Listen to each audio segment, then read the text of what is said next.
बात जब उत्तर प्रदेश के ग्राम रोजगार सेवकों की आती है, मनरेगा कर्मियों की आती है, तो न जाने क्यों सरकार की तरफ से चुप्पी साध ली जाती है। लगातार देखने को मिल रहा है कि ग्राम रोजगार सेवकों की तरफ से सरकार से शासन प्रशासन से अपनी बातों को कहा जा रहा है, अपनी समस्याओं को बताया जा रहा है, लेकिन सरकार की तरफ से इन कर्मियों की कोई सुध नहीं ली जा रही है। लगातार ये कर्मचारी सरकार से यही कहते हुए नजर आए कि इनके मानदेय बढ़ोतरी को लेकर, समय से मानदेय आने को लेकर, HR पॉलिसी को लेकर कोई बड़ा कदम उठाया जाए, लेकिन देखने को मिला कि सरकारों की तरफ से सिर्फ और सिर्फ इन कर्मियों को आश्वासन मिला, ना कि इनकी समस्याओं का हल किया गया। इसके पहले प्रदर्शन भी किए गए, लेकिन उसका भी कोई खास परिणाम निकलकर सामने नहीं आ पाया। आपको बता दें, अब संगठन के पदाधिकारियों की तरफ से रणनीति बनाई गई है कि जो नए अपर आयुक्त आए हैं उनसे मुलाकात की जाएगी। इसी के साथ डिप्टी CM केशव प्रसाद मौर्य के साथ एक बड़ी बैठक रखी गई है। बिहार चुनाव के तुरंत बाद डिप्टी CM केशव प्रसाद मौर्य से एक बड़ी बैठक की जाएगी, जिसके बाद आगे की समस्याओं के हल के लिए प्रयास किया जाएगा। फिलहाल आगे के लिए क्या रणनीति बनाई गई है, इस विषय पर ज्यादा जानकारी देते हुए प्रदेश अध्यक्ष भूपेश सिंह ने क्या कुछ कहा है, आप भी सुनिए।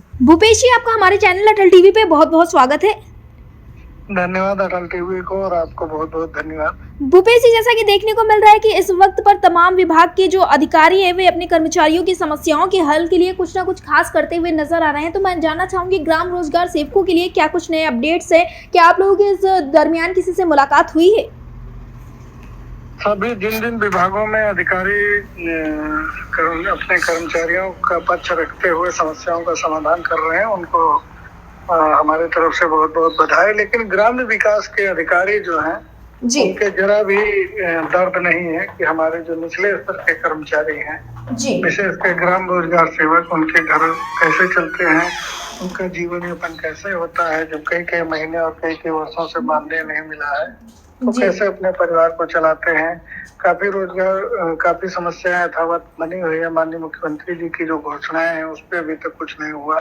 जैसे आउटसोर्सिंग कर्मचारियों के लिए एक आयोग बनाने की बात कही गई है, वैसे ही भारत सरकार की जो योजना कर्मी है विशेषकर मनरेगा के लिए, तो इनके लिए भी 15 से 18 वर्ष से हम लोग कार्यरत हैं, वो ग्राम पंचायतों को सेवा दे रहे हैं। इसके लिए भी एक सेवा निगम का गठन होना चाहिए। और इन सब चीजों को लेकर के अभी ललितपुर के DM साहब जो थे वो अपर आयुक्त के पद पे सुशोभित हुए हैं। हम लोग बहुत जल्दी उनसे मिल करके उनके समक्ष अपनी समस्याओं को रखेंगे, और उम्मीद है उसको हल कराने का प्रयास हम लोग करेंगे। डिप्टी CM साहब से भी बात हुई है, उनसे भी हम लोग बहुत जल्द मिलने वाले हैं। बिहार चुनाव में वो व्यस्त हैं, जैसे ही आते हैं वैसे एक बड़ी बैठक हम लोग उनके साथ करेंगे और समस्याओं के समाधान के लिए प्रयास करेंगे। जी भूपेश जी, इसके पहले भी देखने को मिला लगातार आप लोगों के द्वारा मुलाकातें की गई, लेकिन सरकार के अधिकारियों की तरफ से, मंत्रियों की तरफ से लगातार आश्वासन दिया गया है, तो क्या इस बार कोई ठोस कदम उठाने को लेकर आप लोगों के द्वारा बातचीत की जाएगी?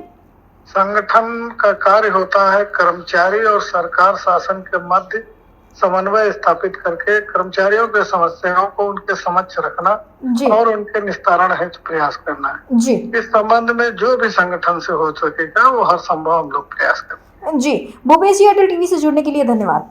धन्यवाद।